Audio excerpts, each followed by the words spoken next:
Hi guys, welcome. So today we're going to be talking about the new Mini that's sitting behind me. So this is my 2024 Mini Cooper Clubman, John Cooper Works. It is in John Cooper Works Rebel Green, which is a very dark green, almost black in certain light. Because it is John Cooper Works, it came with the Brembos from the factory. So you can see the front calipers there. The roof, we did a fade, so that starts with white and fades to black. And then for the interior, we did this signature brown leather that looks like this.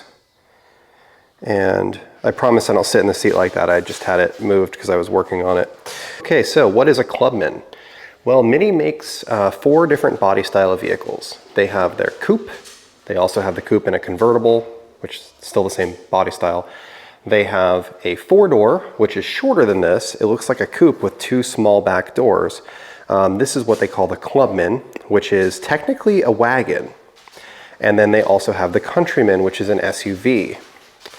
Walking around the car, you'll see the back has these barn doors. And that is a unique thing to the Clubman. So these open like this.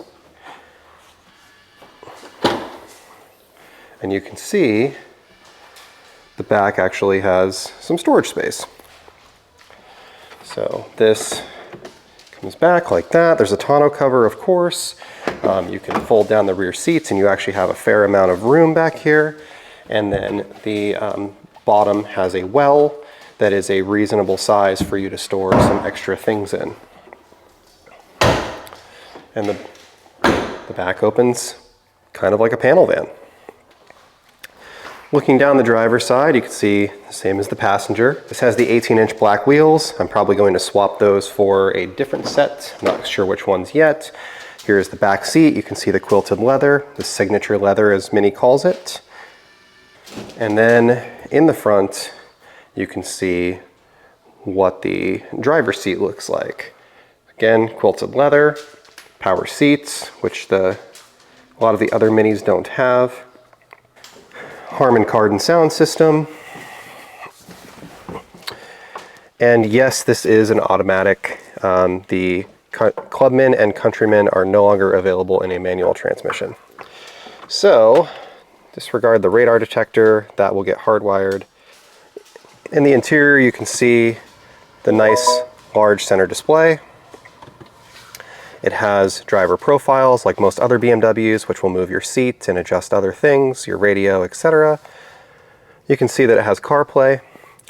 It's full screen, and then it also does have navigation as well. So you can, look at that. The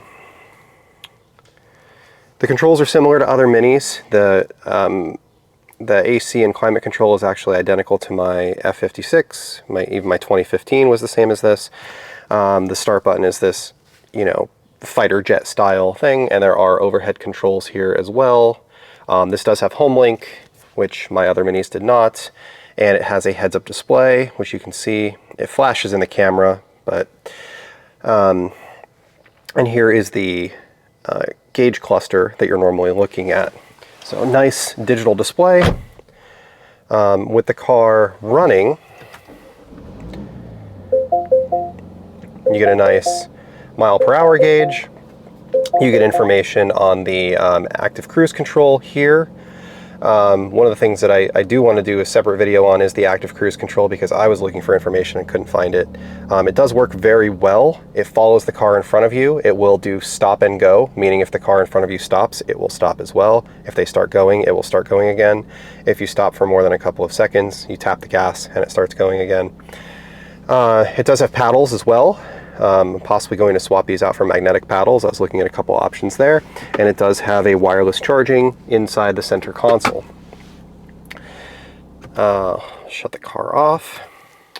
Under the hood, the Mini looks like a lot of other BMWs. It has a twin power turbo, V48. It is a 300 horsepower turbocharged 4-cylinder. There is a strut tower bar from the factory that you can see here. I'm not sure if that's because it's a John Cooper Works or because it's a Clubman, but it does have that. My F56, the 2-door, does not I had to add an aftermarket one from NM Engineering. It does have LED lights. It does have auto leveling, auto high beam, auto low beam, auto wipers, auto all kinds of different stuff. The ducting that you'll notice here is actually active. There are intercoolers and other coolers in there. The radiator is visible through the front grille, and the front grille is different for the newer models. You can see the ducting here in the door is actually active as well. The key looks very similar to other Minis. If you've experienced Mini in the past, that's what their key looks like. When you press the lock button, it does fold the mirrors in, like that. And looking at the back seats, you can see the center section here. There is cup holders in the center. The headrests do fold down in traditional Mini fashion for when you fold down the seats, and there is a lever here to fold down the seats. So normally you would hit this, you would do that, seat folds down, and you've got a pretty large cargo area here to actually put some larger things in. In the back, they do not have their own climate control other than a little vent knob to turn the vents on and off, but there are 2 USB-C charging ports. I will say one thing that I do like about the Clubman is that it's fairly roomy in the back seat. So I'm 5'11", 200-ish pounds, and I am sitting behind myself. This seat is in the position that I drive in, and I'm sitting behind myself, and I'm comfortable. So I could definitely go on a trip like this. I don't think that you'd want to have 5 people in here unless the 3 in the back seat were kids, but you could definitely comfortably seat 4 people in here. So I just picked this up yesterday. I'm working through polishing it, cleaning it up. Got it home from the dealer, got it all washed up this morning. I've got a couple things to take care of, like the sticker I need to remove, etc. I've got to polish the doors. Well, I have to polish all of the paint. It's pretty swirled up. As far as driving performance, the car is very quick. I think that it would probably give my F56 a run for its money. Now that car is a John Cooper Works as well. It's a manual transmission. This has 8 speeds, that has 6.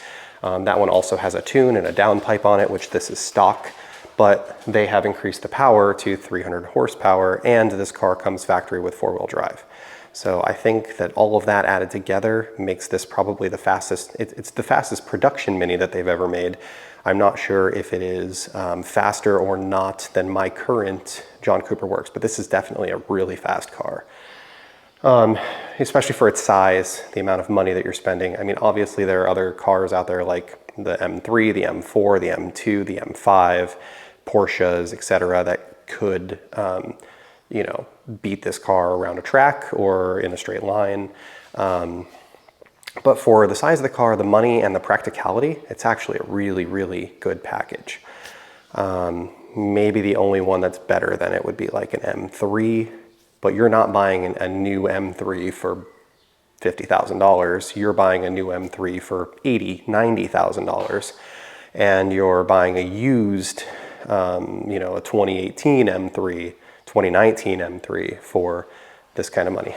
And I'm not sure if they made it in 2019. I know there was a gap there where they didn't make them. I forget the years, but all I'm saying is you could buy an F80 M3 used, or you could buy something like this new.